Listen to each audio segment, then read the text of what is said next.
2026, with just the change of algorithms, you really need to have a point of view. Otherwise, you're literally just a vanilla ice cream cone that everyone's scrolling Seriously. past. If you don't have a point of view, you're done. When we work on social, we think about three things.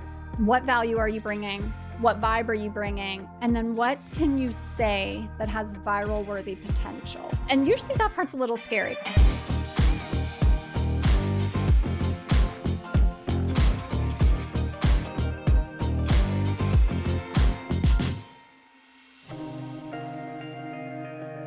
Andi, welcome to the podcast. Hi, I'm so happy to be here with you. I'm so excited. Thank you for making the trip down. Of You're course. in Los Angeles. I am. So I'm not even sure how I found you, but I'm so glad that I did. Probably because you're great at social. Thank you. The thing that I really am desperately trying to be right now. Thanks so much. Yeah. You really, in a world of, a whole lot of people doing what you do, you really stand out. And I think one of the coolest things is because of that, I've worked with so many different people who I'm like, wait, shouldn't your social look good if you're going to help me with that? Right. Yeah. Well, what's funny is I was very resistant about actually supporting clients, women, people with social, because I was like, I'm good at it, but I don't really want this to be my thing. Yeah. And I'd come from a corporate background where I was I was a marketing strategist. And then, of course, social started becoming what social, of course, is. And I was like, I could really help people with this. And I love working with female founders. So I was doing a lot of consulting with female founders before I was bringing social into the conversation. And inevitably, all the conversations were like, but how are you doing that social thing you're doing? And I was like, this has to be like a key thing we do in the business. I mean, it all leads back to eyeballs, like marketing. Totally. It leads back to your background of how do we get more eyeballs? How do we get attention? Yep. And you've just figured out how to take what you did in the past, which I'd love for you to dive just a little bit into your background. Sure. And then we'll pull that forward into what you're doing. Yeah, totally. So I spent about a decade working with the brand Aveda with Estee Lauder. And I started in sales when I was really, really young. I started with that company when I was like 22. And I worked my way up really quickly. And I never really wanted to be in sales. Funny that I'm like, I didn't want to do social. I didn't want to do sales. But sometimes life just tells you what you're going to do. But I loved being with small business owners. I loved being with hairdressers. I loved being with makeup artists. I wanted to be with like the creative people, the people that were like in it, doing the thing. And in the world of Estee Lauder and Aveda, that's the work I was doing, was getting to spend time with hairdressers, makeup artists, salon owners, and inevitably building great relationships with them meant being good at sales. So I was like 28 and I was like the VP of distribution for the brand, and really thought I would probably spend my entire career in some sort of corporate beauty role. And I got, I don't know, about 10 years in, and I was like, oh, wait, like, I think there's other things to me that I need to explore.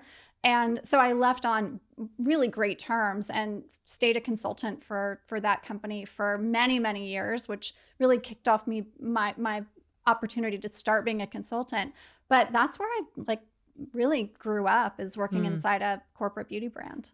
What did you learn about yourself throughout those careers? Like, what were some of the main themes that came through that you're like, oh, I'm really good at this? Like, you started to really figure out your skill set and zone of genius. Yeah, I remember being in one of my first like big deal meetings as a VP. And I was very much one of the only women in the room. I was definitely the only person in their 20s in the room.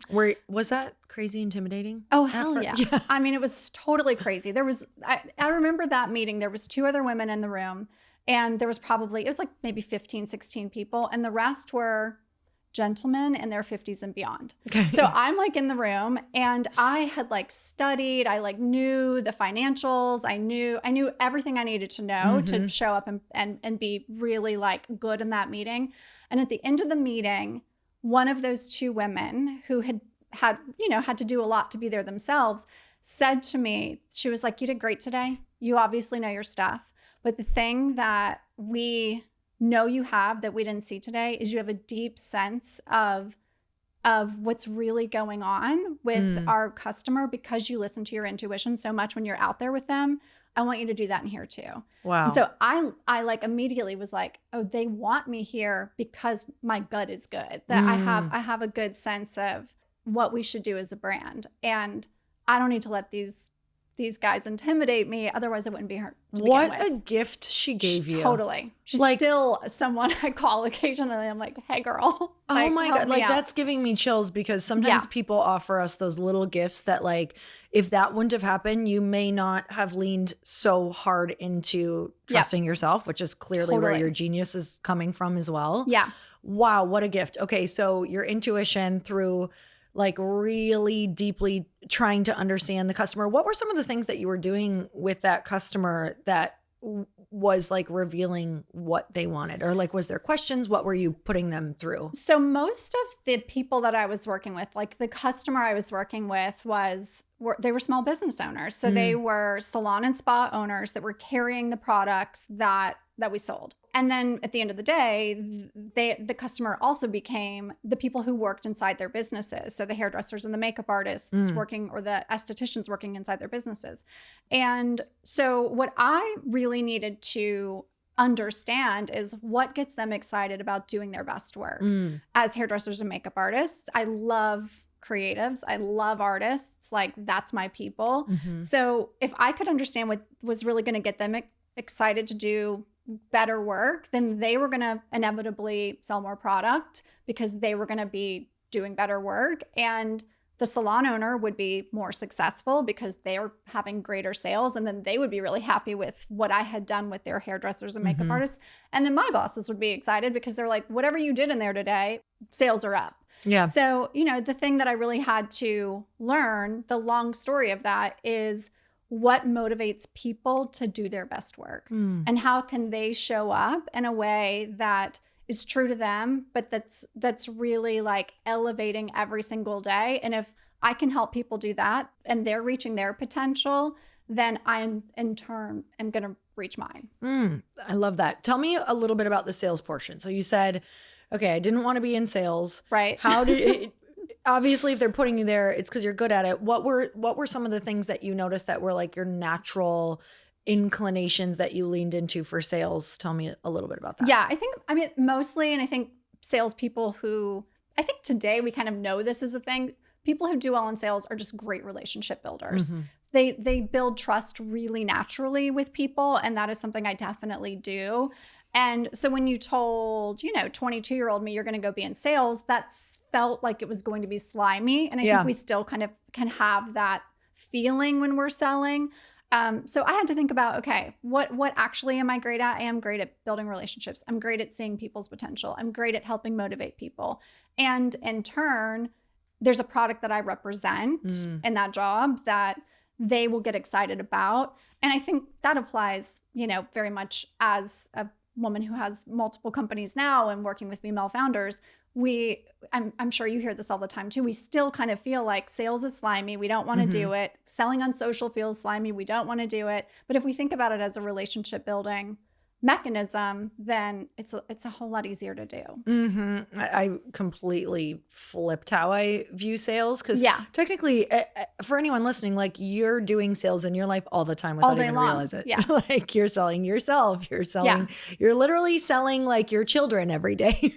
Meaning like you're selling an idea of what you want in your life and you don't even realize that you're probably a great salesperson in certain departments. Right. And it's like reverse engineering that to something that you do want to do and make money from, which we're going to get into in just a minute. Okay, so tell me how the studio came about, Wee Wee Studios. Yeah. And you also have a physical product, which we will get into, which I absolutely love because you're helping people with the thing you're also in. Yeah. That's been for me, like as someone who helps entrepreneurs to be in multiple things that I'm like, oh no, I've been in your shoes. I have felt this pain. I know exactly what to do here. Or like, we're going to get through this. Yes, this might be hard, but let's figure it out. And you can find like a great angle for yourself or whatever that looks like. So I love that you do that because it can make you like the authority and the expert in that. Totally. Okay. So tell me about how the studio started, how and what that all does and how you help people within that. Yeah, absolutely. Okay. So the studio started after I'd probably spent about maybe 5 or 6 years as a consultant. And I also was working as a travel blogger, like very much a working travel blogger. And then 2020 hit and travel bloggers were not traveling. Oh yeah. Right. So I was like, let me write about my living room again. Right. I was like, okay, I'm going to make $0 this year. You know, obviously like in the old days of blogging, you actually could also make money on, you know, just revenue coming in from people reading the blog before it was just the blogging meant Instagram. Yeah. So I still had some of that going on, but I was having this moment of like, okay, I'm doing a lot of consulting with big brands and my travel blogging gig is about to be on serious pause. So like, what does that look like for me next and what feels important? And so we're in the midst of the pandemic. And what I was noticing is so many women in my life and my community were in the midst of some sort of pivot during that time. So here I am consulting with like big corporate brands and I'm seeing all of these women who are like, I think I'm going to step into entrepreneurship. I think I'm going to try this thing. We're all like figuring it out right now. So what really occurred to me was that what I was doing as a consultant, I wanted to be able to duplicate that especially for female founders and especially for the women that I was witnessing trying to figure it out. So I was like, what if I take this marketing work, this like, I was doing a lot of like executive coaching also. What if I take all of this that I'm doing in a corporate environment and make this available to indie brands and female founders, creatives and artists? So that was really the genesis of Wee Wee Studio. And so I launched it then. And so the way that I thought about building it was, okay, we'll still have this place where we consult and we go into brands, but then we'll also have courses, memberships, masterminds, toolkits, things that are accessible for founders no matter where they are on the way. And sometimes that may also mean that we're going in and doing consulting with them, but a lot of times that meant, especially at that point in time, that they needed something lower ticket ultimately, and they weren't going to be able to pay a consulting fee like a big brand would. So I was like, what if we just make this all available? And then what is it that we ultimately do? And so when I really like looked at what feels like the most important thing, it's helping brands and founders get visibility. And so that's really how we talk about the studios. That's what we do. We help you get visibility in whatever way that is for you, whether you're a big corporate brand and you need some sort of kind of new look at how your products sit in the marketplace, or you're a female founder and you're just getting started. When I say we have a small team. You know, it's not like I'm running an office with like 20 marketers and it's me plus 4 women. And we started from there in 2021 and now here we are. Wow, I love that. So small team.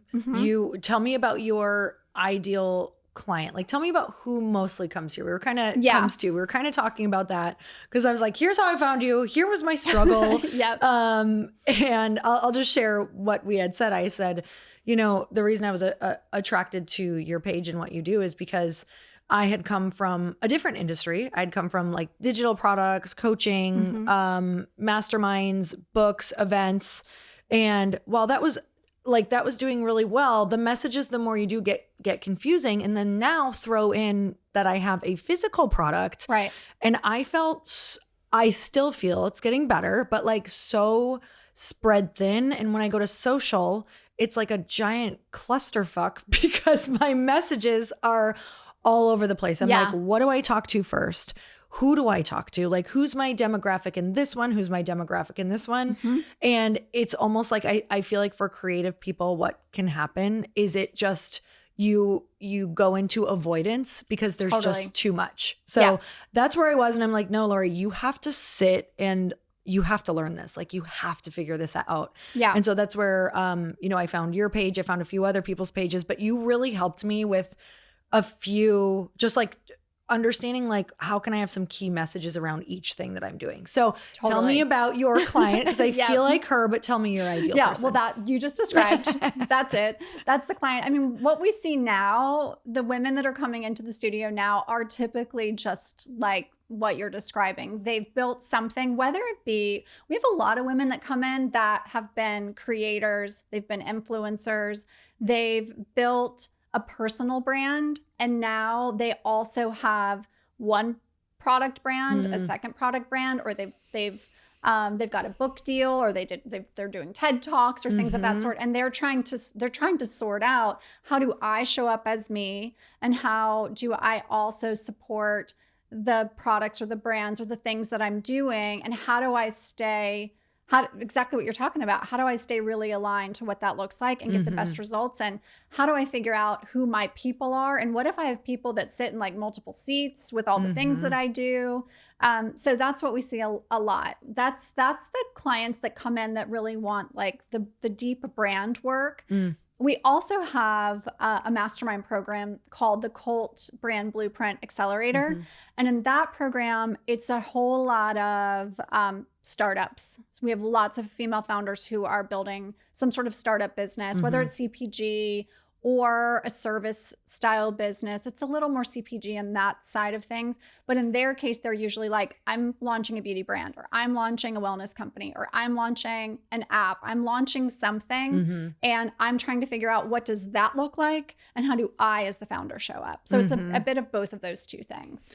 Yeah, the landscape has changed so much, where yes, we knew the founder was showing up and that can really push sales. And of course, we've seen people who are already big influencers and celebrities do it. Yeah. But now it's kind of like, no, you need to have a face. Like, especially, I think something that's game changing with what you do is, you know, when you can gain visibility as a founder, you are saving so much marketing money. So true. It's so insane, because I think about, you know, and now I have a co-founder, and for anyone listening, like when I brought that co-founder in, it was about how visible can she make us?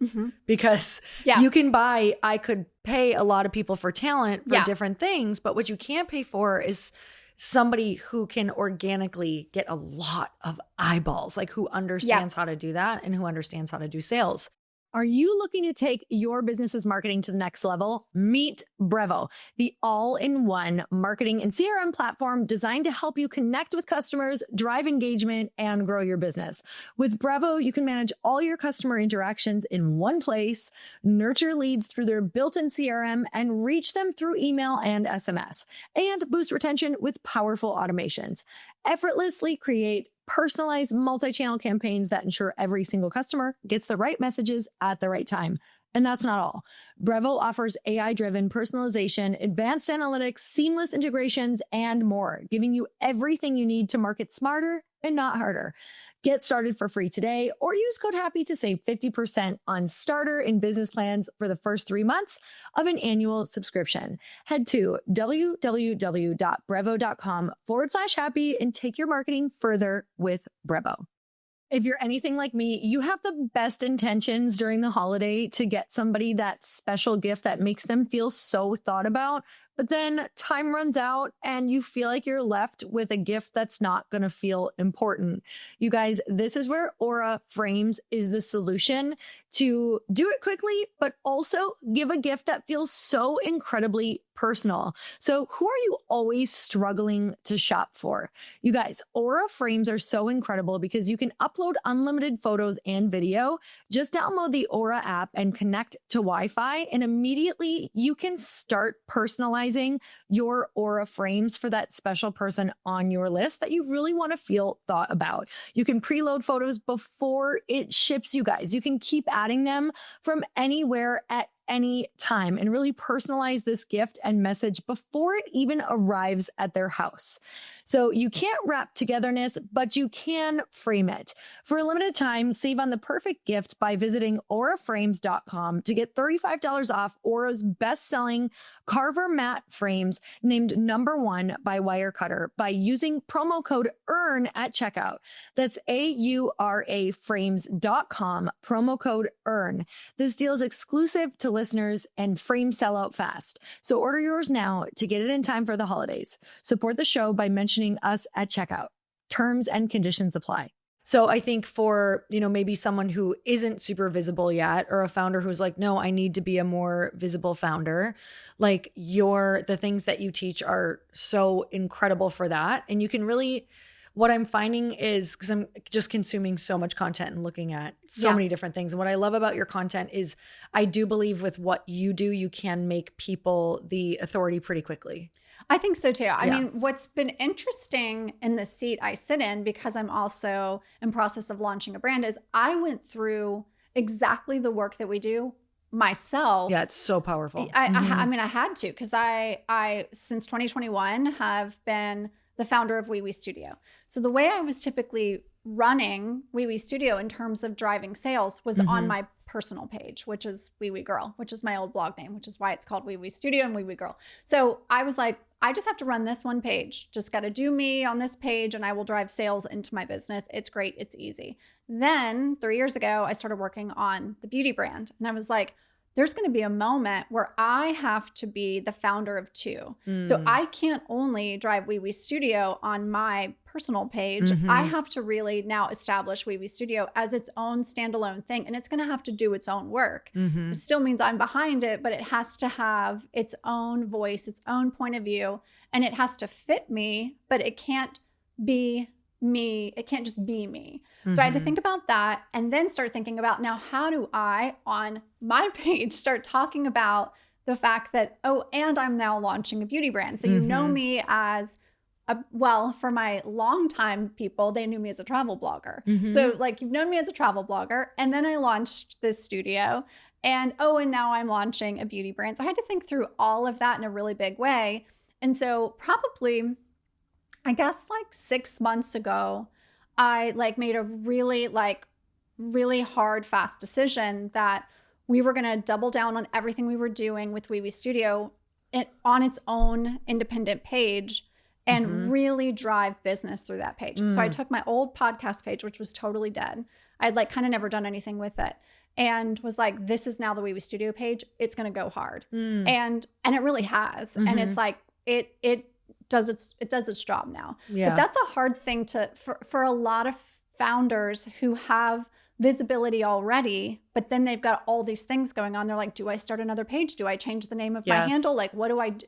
Who am I supposed to be? Who is the brand supposed to be? Where do I sit amongst all of this? And it's a lot to figure out. Yeah. So let's start there, because I really think, from what I know about my audience, that a lot of them are multi-passionate. Yeah. They are either in something right now, and they have a side hustle, or they are very successful and they are spread thin and they're doing multiple things. Yeah. So let's use that avatar. Let's use somebody who has multiple things going on, a lot going on in their head. They get very confused when they go to sit down to get visibility. Yeah. Anything. What's my messaging across this platform, platform, email, all the things. Yeah. What would you say? Where do we start? What does that whole process look like? Yeah. So typically the first thing that we would want to do, and this, you hear the idea of, go do your ideal client work. So we hear that a lot. But the way I like to think about it a little bit differently is, rather than calling it ideal client work, let's build a vision board of all the different people that sit in your in your space, and not your vision board for them. What is their vision board? Then figure out, where do you exist in their vision board? So if I'm thinking about that for you, Lori, so one of the things I might think about is the woman who has Lori on her vision board. What about you is she excited about? And then does she also have your product brand on her vision board? Does she have your books on her vision board? So maybe she has all of those, and that's your perfect client, right? But then there's going to be the other one who's like, I'm here for Lori's brand. I'm here for Glow Seed. That's what I'm excited about, is what that can do for me. So then when they see you talking about that, then they're like, oh, I'm also into what Lori's got going on. So you have to start thinking about who are the people? Where do you fit into their life? And typically people are buying one of two things. They're buying the effectiveness of what the product is going to do to make their life better, or they're buying the identity, how that product puts them into some sort of belonging, and whether or not it really like works for them, like hopefully it does, but that's not the first thing they're thinking about. So like brands that like come to mind that everybody knows, like Spanx is an easy one. Like there's something that's like, when Spanx launched, all the women that bought it were like, oh, well, I needed this. It like does something for me. And then you also wanted to identify as a Spanx wearer because it like you had a secret kind of. So like there's brands that can do both. And then there's brands that do one or the other really well. So the work I really like to start with is how can we create a world where you're doing both? And maybe the product is sitting on that vision board in some capacity and the identity sits on it in another capacity. And then think about how you show up and share a bit of both of those things. And that's kind of the starting point. Then you got to like map out, okay, so then what's the messaging? What do we say? One of the things we do a lot of work around is what are your community mantras? Like, what do people repeat back to you enough so that it starts to feel like they're in on something, which is like the best loyalty builders when like women feel like they're in a club and like have something to say back to you and they all know it.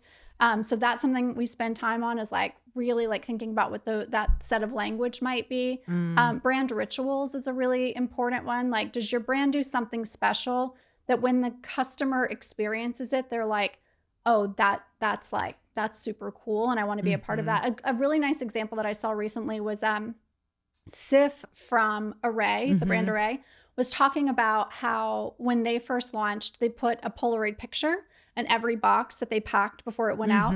Just like a really nice little brand ritual touch. The people would get the picture and like post on stories like, oh, I just got my Array. Here's my picture of Sif and Nish like packing the box. It's just like a cute little like thing that you can't scale, but at the beginning it creates this connectedness. So those are some of the things I would start with first, is what's that vision board of the person, the perfect person? What's the language? What's the mantras you want them using? What's the rituals that you can invite them into? And you can think about that in each like kind of like each bucket of who the whole of you and your brand or brands is. What do you see when those customers come in? What's something that you're like, oh gosh, let's clean this up right away? What are some common things that you're seeing out there that when you scroll past, it's just like, oh, that's a, that's something that's a no-no. Yeah. Okay. So people talk all the time about like, you should build in public. And I don't think that's inherently wrong, but I think there's a difference in building in public and brainstorming in public. And what I wouldn't do, and what I see happen a lot, is on someone's launching a brand and they've got the brand page already set up and they're like real hard experimenting in public. And so the brand identity is a mess. Yeah. And that feels, it doesn't mean you shouldn't show all the things that it's taking behind the scenes to make it happen. But if it's like you're just doing a brainstorm and you haven't really landed on the perfect person, what that vision board is going to become, what the language is. If you haven't gotten that part right and you're like playing with like, do we speak luxury or do we speak relatability or are we premium or are we like accessible? And you're like playing all of that out in front of a future audience. And then like you don't kind of like get it dialed pretty fast. That I feel like kind of doesn't work. What I would do all day long is experiment on your personal page, like tell the truth about what you're figuring out. Like, we're trying to decide, are we luxury? We're trying to decide, are we accessible? But I wouldn't do it on a brand page. And I see a lot of founders come in and they're like, here's my brand page. And it's like, it feels like a mess. And so then they're like, but I haven't really talked about any of that on my personal page because I really am just trying to like get people excited about the brand. And it's like, no, do it the other way around. Get the brand really, really right. And then play on your page and let people like find their way in to the brand that already looks and feels pretty good. Even if you have to change it later. But like, don't let it be a mess at the beginning. I've been guilty of that. Yeah, it's normal. It's totally normal. But definitely now I'm like, okay, how about we get more dialed first? Yeah, I mean, I did it with Casa Noon, with the beauty brand.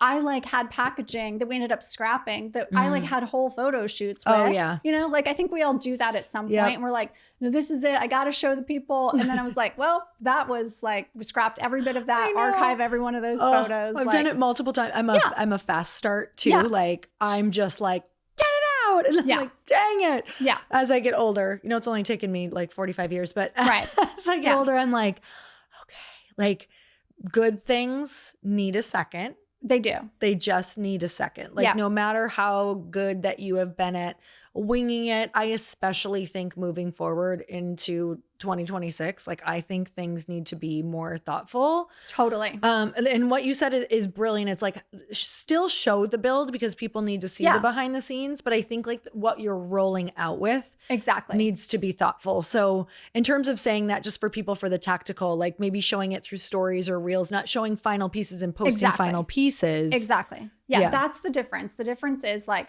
show the process all day long. Like the process is people are going to root for you. They're going to cheer you on if they're a part of the process. And don't go creating assets and like fonts and like colors if you really don't know what that stuff is yet. Because then it just feels messy and it feels like, okay, I've got a product, but I don't have like a world yet. And so you want people to feel like they're a part of the building of the world. And then when the world drops, it's like, oh, I got to be a part of that all the way. And now here's the world. And then the world needs to feel really good. Yeah. Yeah. For anyone listening, like this actually is such a weakness for me, like in terms of I aesthetically know what looks great. I can be very drawn to, I can decorate my house. I can dress myself. But when it comes to actually putting like my brand visuals out, I needed a lot of help around it. So I don't want people to feel deterred by it because there are people like you who can help. There are a lot of people out there who are really good at it. It doesn't have to be your absolute skill set for rolling out a brand. It certainly helps. Yeah. And but you can find people. Totally. And I think if you're listening and you're like, but I don't even know where to begin. And I'm not quite at a place where I want to go hire someone to help me with this. One of the things that we recommend a lot, and I when I see someone do this well, I get really excited about it, is like, look at the space that you're that you're launching into. So like, let's pretend you're launching a wellness brand. Go look at that space. Go look at what everybody's doing. And then think about what you can do differently that's going to make you, like you personally and your brand that you're building, have its own distinct personality. So in the world of wellness, you're probably seeing like a lot of neutrals, a lot of like, a lot of pastels, a lot of like handwritten fonts, a lot of things that feel kind of like elegant, really, really like soft and pretty. What if you took that and then think about what your personality is about and brought something that's like quite unique and your own point of view in? Start there before you even go hire someone to help you build a brand and see what you come up with. And like a nice example of that might be the Open app. And Open, if you've been to the Open studio in Venice, they are a wellness studio meditation app. Everything looks like futuristic. It's all like shape driven. Like even when you walk in the studio, it's like there's a big round like sunlight in the middle of the room. And they started really as like, this is a meditation app. And like what we know of meditation apps is like Calm and Headspace and all of those types of things. And they're like pretty blues with script. And then Open is like silvers, blacks, golds, like really like deep colors. So the difference is it feels like this is like smart, interesting meditation. And this feels like intro meditation. So like Calm app feels like intro meditation. Not a bad thing, it's just what they are. And you can tell the people behind Open, we're like, we want to be meditation for like luxury level, smart thinking type of people. And if they had just done like the same blues with like nice, pretty script, it just would have felt like another meditation situation. And they've grown tremendously from like thinking about what's our person, where do we sit on their vision board, and what's the point of view that we have that's quite different from everything else that's already out there. So if you can start there, you can start to think about, well, what do I look like, feel like, sound like, etc. in the market before I even have to go hire a brand person. Okay, so 2026, definitely with just the change of algorithms and the TikTokification of algorithms, like you really need to have a point of view. You really need to stand out. Otherwise you're literally just a vanilla ice cream cone that everyone's scrolling past. Like it has gotten it's real this year. You're just algorithm wallpaper. That's For sure. That's all. We're talking we see it and we work with so many different businesses. You do too. Yeah. And it's like, you really have to get a point of view out there. You have to. And so what would you say for like this next year and potentially moving forward? Yeah. How do we stand out? Like what does that look like? Yeah. You're so right. Like if you don't have a point of view, you're done. You're like done. Dead in the water. Mm-hmm. So the when we work on social, we have our clients think about 3 things. So we think about what value are you bringing? What vibe are you bringing? And then what can you say that has viral worthy potential? And that's usually where that point of view piece comes in. So, and usually that part's a little scary because it's like, well, if I say this and I really believe this, then like I'm talking about that. Yeah, like it might be bad attention, or maybe I'll land on the right side of the algorithm and people will agree with me. It's 50-50. You just don't know. But if you can do that, you can do those 3 things, like have great value for your people, but that's just not enough anymore to just be providing great value. Have a vibe. You better like have a look, feel, an energy. It has to be novel. It has to be you. It cannot just be the same thing that everybody else is doing. You will blend in so fast if you try to do that. So you gotta know your vibe. Like have a vibe, have one, whatever that needs to be. And then have the hot takes, have the point of view, the things you're gonna say that make you uniquely who you are, and say the things. And so if you can do those 3 things, what I typically see is people will come in for the viral take. Then if you're bringing that like value, then they're like, oh, but actually she said a lot. They do a lot of things that I'm also like getting something from, and they like the vibe. Well, now you've got at least you have a fighting chance. But those things you've got to think about. And then the other thing, which is something we spend a lot of time on, is what's your lore? And I find that founders really struggle to know their lore. What makes you the person to look to for this thing? Like, and back to that really easy Spanx example, we all know Sarah Blakely's story. Like we've heard it. She was selling fax machines. She was trying to wear suits and dresses that like she felt like she didn't look great in. She wanted to be able to do open-toed shoes and not have to wear hose with open-toed shoes. So she cut the legs off, started doing that, and then was like, oh, I think I'm going to make this thing. Found a factory who like the factory owner's daughter was like, oh, Dad, I think this is a good idea. You should like do this. She had like $4,000, built the business, started like, selling to Nordstrom's just by like walking in and like, doing the thing. We've heard that story. That's her lore. Like that's the lore. So you've got to really know what yours is, and people have to really buy in to like, okay, what's this person about? And do I want to get invested in like where they just came from? So I think like getting that vibe, value, viral worthy piece, right? And then really having a story that people are like, yeah, I'm into that. It's so interesting because as I'm living this right now, it's tough to know what that is when it's you sometimes. Yeah. I've found like you do have to test it. You do have to go on podcasts, and I'm like, oh, they just perked up or dug into that more when I talked about that particular story. Yeah. So I am trying to, it's interesting because I'm trying to figure out what that is with Glossy right now. And I'm like, well, I think I'm this person for these 3 reasons, but what's the one? Because you need to be able to repeat it back just like we all can. Yeah. Just about everyone listening can tell you the Sarah Blakely story. And there's a reason for that. Right. It's perfected. Maybe that wasn't the original story that she's like, here's why I'm making it. Maybe it was like, I don't like how my thighs stick out of this dress. And you know what I mean? But that other story hit. So I think there's so much, because I know I used to get so overwhelmed and like, I don't know what that is. And how do you figure that out?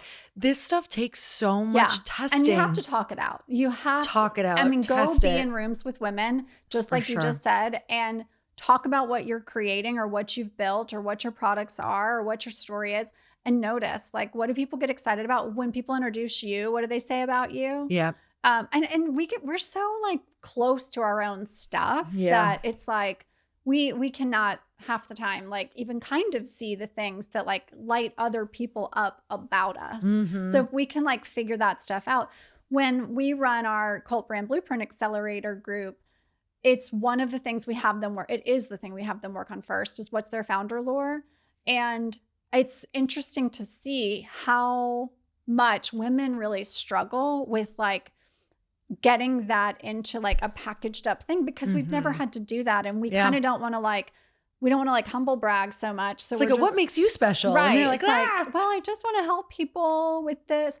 And like, I always tell my women in that program, and I'll tell everybody that's listening, like, don't tell me how you empower people. Don't tell me what you're passionate about. Don't use those types of words at all, because we just like glaze over at that, those types of like words like empowered, passion, just inspired, like, oh, I just love inspiring women. Like if I came and sat down and said, Lori, the reason I started my brand, my company, is because I just really love inspiring women. It's like, or like scroll. Everybody listening's like, I think I'm going to listen to the next episode with whoever she has next, because like, that's just not enough anymore. Yeah. And you don't even know what that is. We see that so much with, especially just personal brands or coaching. It's like, you cannot put "you empower women" in a bio. Like, how? What does that look like? Who? What's the problem? Like, there's you just blend. You literally just blend in, and it's like people are actually so sick of it and so over it because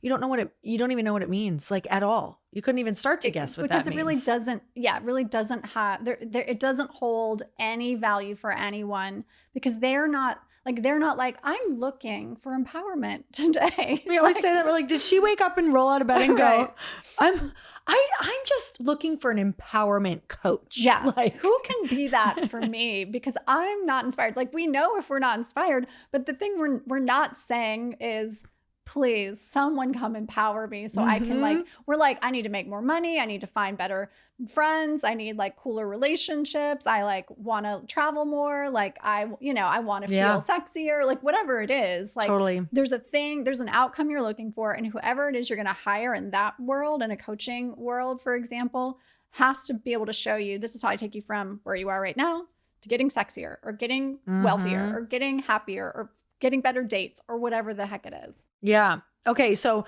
let's talk in terms for people in more of the coaching or digital space that do multiple things. Like they truly do really well at coaching in multiple departments. Yeah. I really do believe it is like a singular message focus, though, to attract people top of funnel. Like, what is the main thing you do?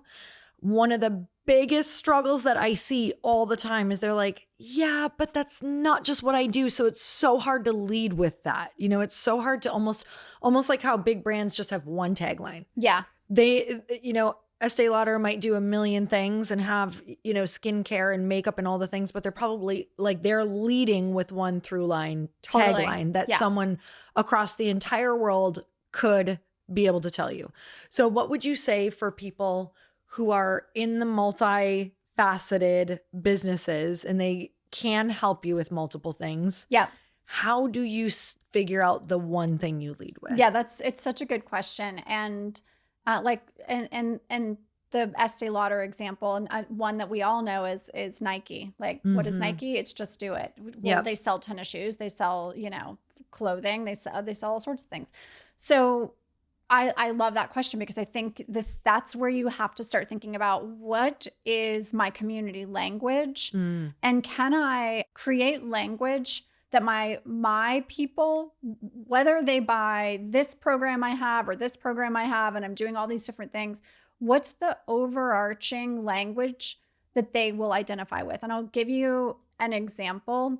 Some of the most important business advice that I have ever gotten is to make sure that I have a solid foundation when I set up my business. And this is what we tell every entrepreneur that we run into, because your business identity is everything that shows what your business is about, from what customers see to what they don't see, like legal paperwork, website security, and state licenses. Get more for your business, more privacy, more tools, more guidance with Northwest Registered Agent. Northwest Registered Agent has been helping entrepreneurs launch and grow businesses for nearly 30 years. They're the largest registered agent and LLC service in the US, with over 1,500 corporate guides. Real people who know your local laws and can help you and your business every step of the way. Build your business identity fast, and for just $39 plus state fees, get an LLC, domain name, business email, local phone number, business address, registered agent, and compliance in just 10 clicks and 10 minutes. Don't wait. Protect your privacy, build your brand, and get your complete business identity in just 10 clicks and 10 minutes. Visit www.northwestregisteredagent.com/paid earn and start building something amazing. Get more with Northwest Registered Agent at www.northwestregisteredagent.com/paid earn. With the holidays and the new year coming, you probably are looking around your house thinking that you would love to upgrade and freshen up your environment. And there is no easier way to do that than with your window treatments. Nobody covers windows better than Blinds.com. Blinds.com brings your space to life in your way. They have free design help. Other retailers may claim to have experts, but Blinds.com has spent nearly 30 years building an award-winning team of over 100 design consultants that are ready to help you create your dream space. Always convenient, always tailored to you. 3 ways to shop, 1 perfect fit. Whether you want to DIY, have it all done for you, or you're somewhere in between, choose what works for you and rest easy knowing the fit is guaranteed. So the holidays come fast, you guys, and you can freshen up your window treatments fast as well. And unlike some competitors, the price you see is the price you pay. No hidden fees, and there's zero pressure. From blackout and motorized options to classic shutters, Blinds.com has window treatments for every room, style, and budget, even shades for your outdoor space. The Black Friday deals at Blinds.com are going strong all month long, so don't miss your chance to save big. And as always, our listeners still get $50 off when you spend $500 or more. Just use code EARN at checkout. Limited time offer. Rules and restrictions apply. See Blinds.com for details. 2026 is the year you launch your business. It's the time that you finally stop thinking about that big idea and you actually put it out into the world. There is no better time than fresh new energy when people are excited and they're excited to learn more and buy what you have. You guys, maybe you have that idea that you can't shake. Maybe it's something that everyone tells you that you should do. With Shopify in 2026, that's when you're finally going to make it happen. Shopify gives you everything you need to sell online and in person. Millions of entrepreneurs have already made this leap from household names to first-time business owners just getting started.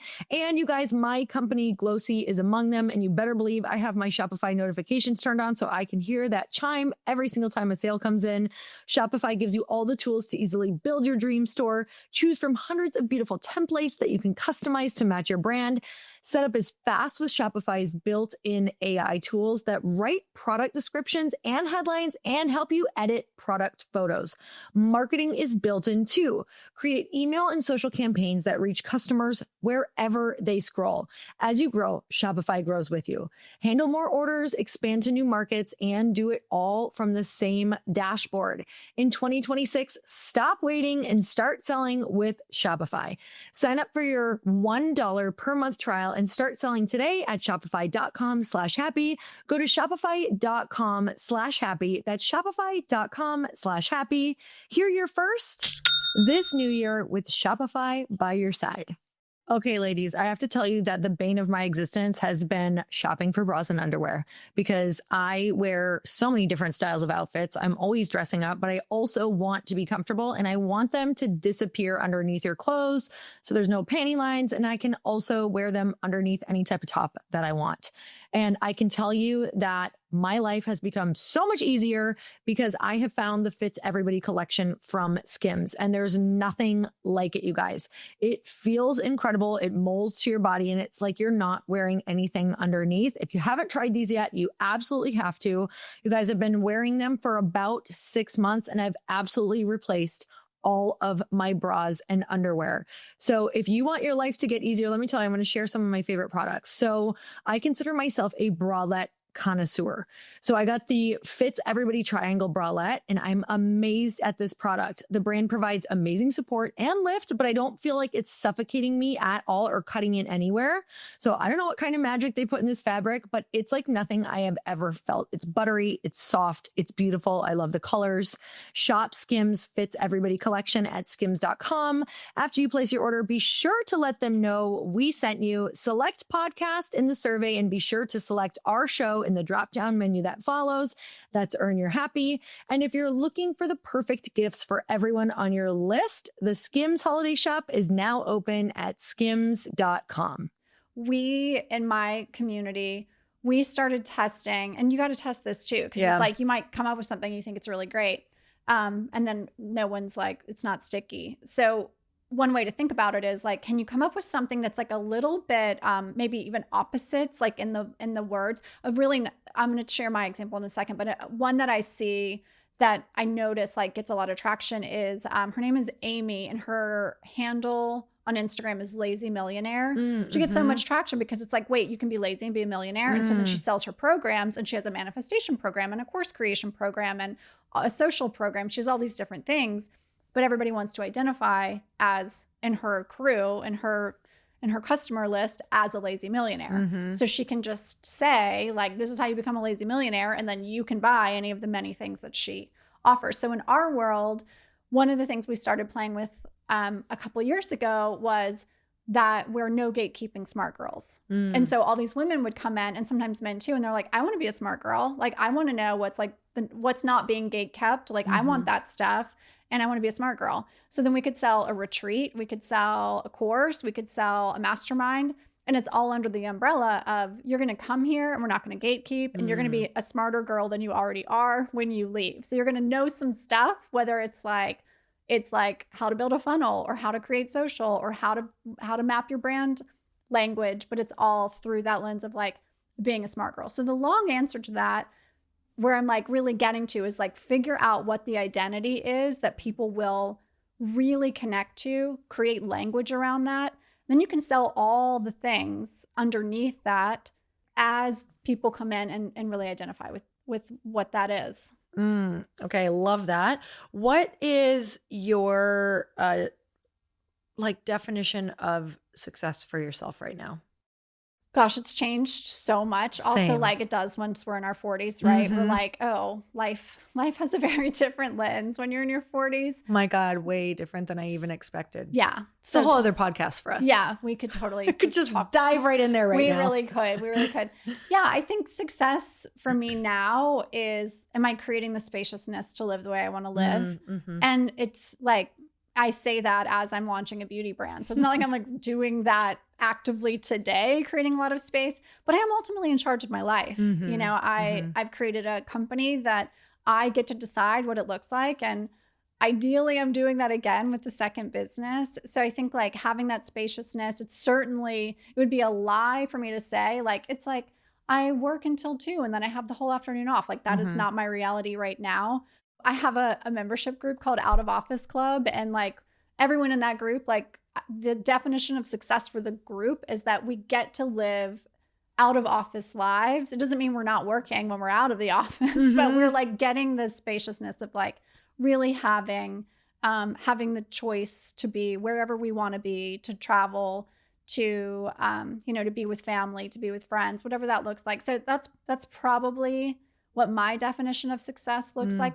And I'm also thinking, I mean, I am still highly ambitious. I'm thinking about like, what's going to happen in the future with this brand? And so I'm working on attracting investment money. And I'm thinking about like what retail shelves we're going to be on in the future, in the near future. And so there's those like success markers. But what I see at the long end of that is more spaciousness for myself. Yeah, I feel that. That's my goal, future goal. Yeah. I'm definitely not in there right now.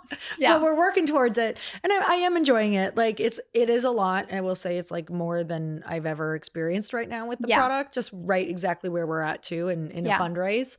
But I also, I think the beautiful thing about your 40s is like being able to go, okay, I know this is for my evolution. I attracted this. Everything that's happened that was hard has only made me better. So now we have a bunch of evidence at this point in our lives, which is great. Yeah. Let's talk about that just for a second, because I think there's so much pressure on women and men as well.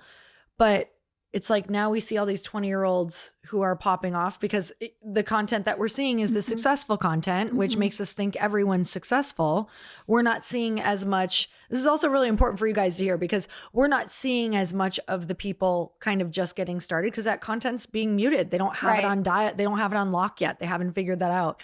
So we're seeing a ton of successful content from 20-year-olds starting things and founders blowing up everywhere, and then 30-somethings who are doing incredible things. And I think there's a lot of 40-somethings that when women are coming to their 40s are like, is this the end of it? Or do I have this opportunity to reinvent, to start a product, to start a business, what advice would you give to a woman in her late 30s, early 40s who's like, is it too late for me right now? Yeah, I would be like, fuck no. Yeah, exactly. Yeah, absolutely not. And you have all the lived knowledge, the wisdom that you just you cannot collect that. You can't collect it any other way except for living and having the time in the world. And I mean, I really believe, and I'm starting to see this, and I know you probably are too, that like the next hot founders, creators, the like, I'm using air quotes as I say influencers, because I also mean like thought leaders, absolutely will be women in their 40s and 50s who have so much lived experience, who've worked in multiple brands, environments, had companies that have had success, had companies that failed, like just have this like really like deep wealth of knowledge. I really think that's the people we're going to be looking to. And I just think it's like, I think it's so cool when you see, and maybe it's because I am in my late 40s, but I think it's so cool when you see a woman who's like, you know what, I've lived all this time and like I have an idea and I know it's a good one because I've spent all this time living. So I'm actually going to go out and create this. The other thing that happens, I think, when you can do that is there's the probability that you can move with a little bit more of like at your own speed and make your decisions in a way that like you feel really grounded in them, whether it's because you're putting your own money into the thing and you don't have to move in the same way you might have had to move if you had done that thing in your 20s, but you just have a different level of like ability to sit with things, to like handle things. So yeah, if someone was like, I left my corporate job when I was 30, I guess I was like 36 when I left my corporate job. And I had a lot of people being like, that's so brave. And I'm like, dude, I think I'm just like getting started. Like, what are you talking about? Yeah. My parents were definitely like, what do you mean? You're like leaving a VP position? Like, isn't like the next level? Like, isn't that everything? And I'm like, if that's everything, like, this is a very boring life. Like that does not feel great for me. So I would just encourage you to really think about what's going to light you up for the next part of your life and find a way to go for that thing.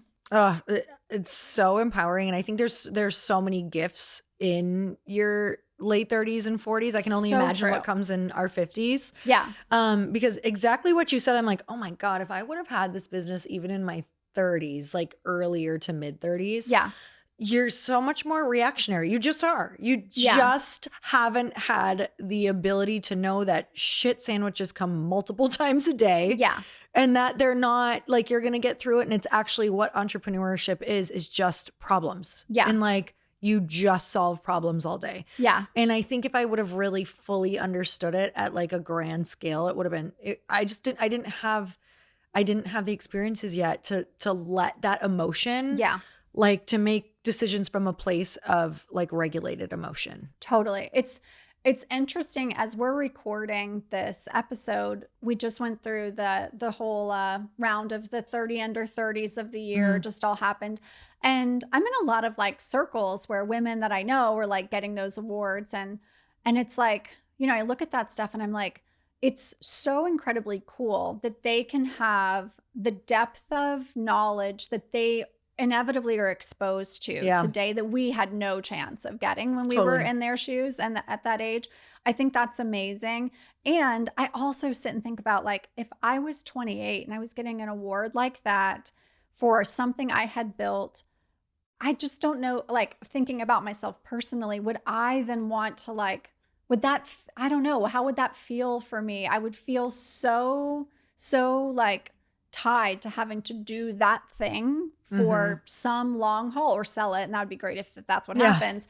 But I'm just like, I'm so glad I don't have to like think like that or worry about that. Or I can just like do what I want to do. I can pivot as much as I want. I can build this company. I can now build this company. And I'm like kind of, you can't like fuck me up really. So, if I can sit in that chair, that's the chair I want to be in now. Oh my gosh. Yeah. I think there's a lot to being able to pivot, try a bunch of different things. And no matter what age you are listening to this, like I do think having that mindset of being able to go, this could fail. Yeah. And And it is that's so okay. okay. Yeah. And that's okay because everything changes so fast. Like literally everything can change overnight. And I think it's like having this mindset, probably much exactly like you have, of just knowing like if you got one idea, you're going to get other ideas. And if you can solve one problem, you can probably solve a lot of problems. Totally. And you've lived a life, you've made it this far, you've solved a lot of problems you haven't even thought of.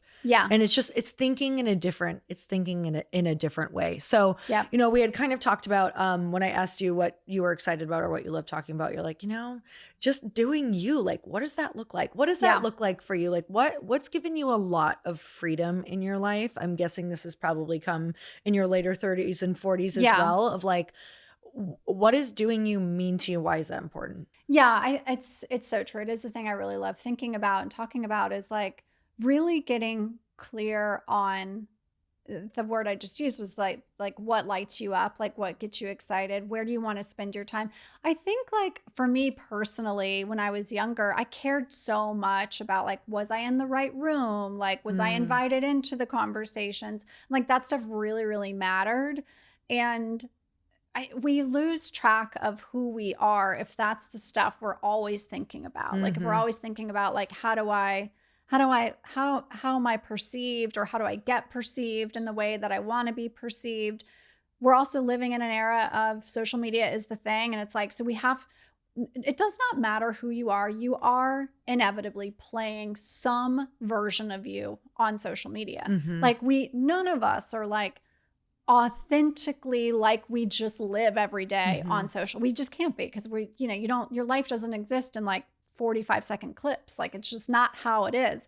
So, I think like that taking that time to really discover like, what are you really interested in? What are you excited about outside of the stuff that makes you money? Do you have hobbies? Is there like art or music or like beauty that you enjoy that's like not connected to anything that like that's going to get you paid tomorrow? If you can like figure out those things about yourself, what do you love about the people you spend time with? What do they love about you? Like, what are the things you like to do together that have nothing to do with how you appear on social media or how you make money? Like that's the stuff that inevitably is also going to just make you a better leader in the long term anyways. So that's the stuff I like to think about and talk about. And, when I'm hanging out with my friends, like many of them do much of the things that we do, but it's like so much more fun to like get to spend time just like really like thinking about those things.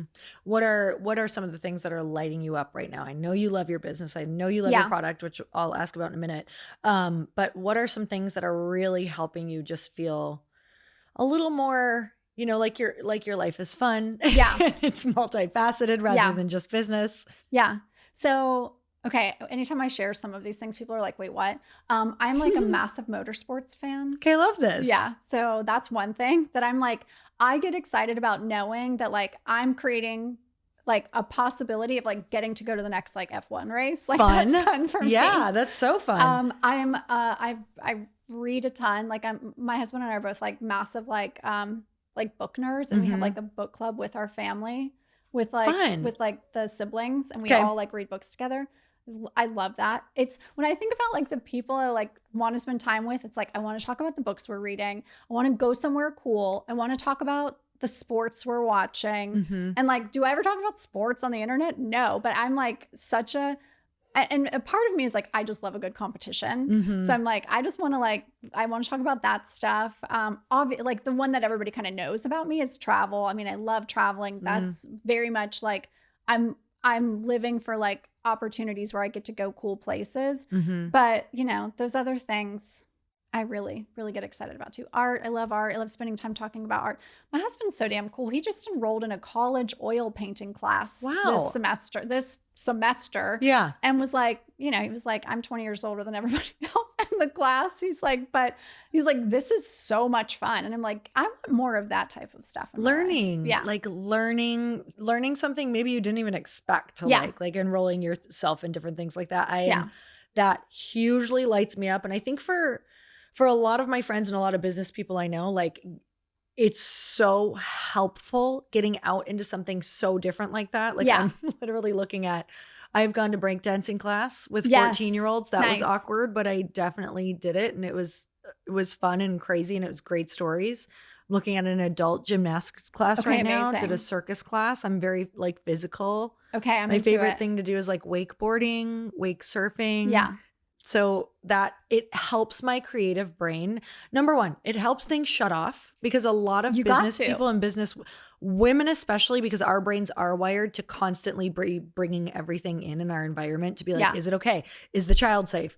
Are we good? Like Yeah. we're always thinking. So I think those creative things like that, like, and just even being into other things are going to help you just shut down for a minute because I don't think ideas come when you're in your business. Yeah, it's like so very true. rare. Yeah. You know? And when I say like reading, for clarity, I'm not saying self-help and business books. Like I'm like, go read a good romance novel. Love it. Like do some things like that that are just fully taking you out and like giving you just like a different place to spend a little time. I totally agree. Yeah. And it's so I am in it right now with business, and that's actually been challenging because it can shut down those portions of your life for a hot second. Yeah. But this is a great reminder for me. Yeah. I mean, I'm like, no. Same. You know, and I have to do the same thing for myself. And I think it's like it becomes a practice. It's like, really you know does. what? Like at my house, we have a ritual, which is race day Sundays. So we watch the race on Sunday mornings, and then I may have to go do a bunch of work and like catch up on things and like,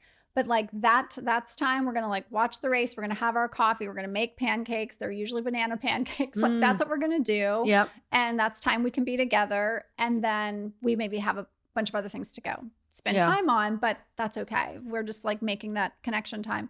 And it's the time that I will commit to turning off all the other things. You got to work it in. Yeah. Like, you have to work it in, or you're going to start resenting your job, your life, and what you've created. Yeah. So I want to know about your product because you're crazy enough to do it. Yeah. I really am crazy. Yeah, I feel you. I'm sitting here like so I'm sitting crazy. Yeah. Yeah. To make me feel normal. Tell me why. I mean, tell me what it is. I think this is why it's going to work is because we're not. And we're just like, we're going to just make this happen. Uh-huh. Yeah. I mean, after spending a decade plus working in the beauty industry, it really had not occurred to me that I ever wanted to start my own brand.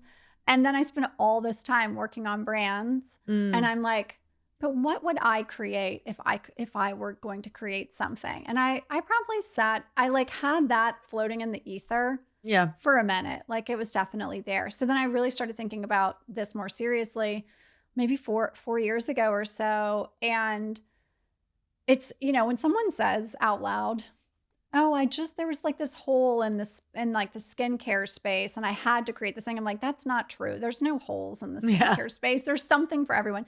But what I really was thinking about was, okay, what are the products that I need at this point in my life? And being someone in their 40s with the lifestyle that I have, which is like I'm on a plane or I'm outdoors, I'm in the elements. And what result do I want to have? I have really sensitive skin, but I want to use retinols. I want to use the tretinoins. I want all that stuff. But like whenever I do use it, like my skin's irritated and it's like the retinol burn is terrible. Yeah. So how can I create something that answers the things that I need and also fits my lifestyle, which is like, it has to like fit into a travel bag. It has to be able to go from like beach to, you know, city, street to plane. That all has to go together. Yeah. So that was kind of where I was sitting like 4 years ago, thinking about all of those things. And so I started just looking for a chemist and was like, I don't know what the first product's going to be, but I feel like it's a serum and I feel like it's something that does what a retinol does, but it has to not be something that you can't be outside or your skin's going to be irritated. So after a lot of work, I found a really great chemist in San Francisco, started building the first product. It's a serum. It's a hydrating serum, but it's also really balancing. It has proprietary ingredients in it that we have a sea algae sea moss phytoretinol. So it does what a retinol would do without the retinol burn. And it's like allergy space. So it's like super, super hydration. Like the easiest like marketing way to explain it. It's like the aloe you'd slather on your face after being in the sun as a kid. But if it had anti-aging ingredients and wasn't sticky and gross. Oh, so it's nice. like that. So that's the first serum. And And I just, I love living in California. I love the vibe. I love the like experience. I'm not a surfer, but I love like being out in that like environment. And so the brand is like, that's all reflected in like what the brand looks and feels like too. So the brand is called Casa Noon.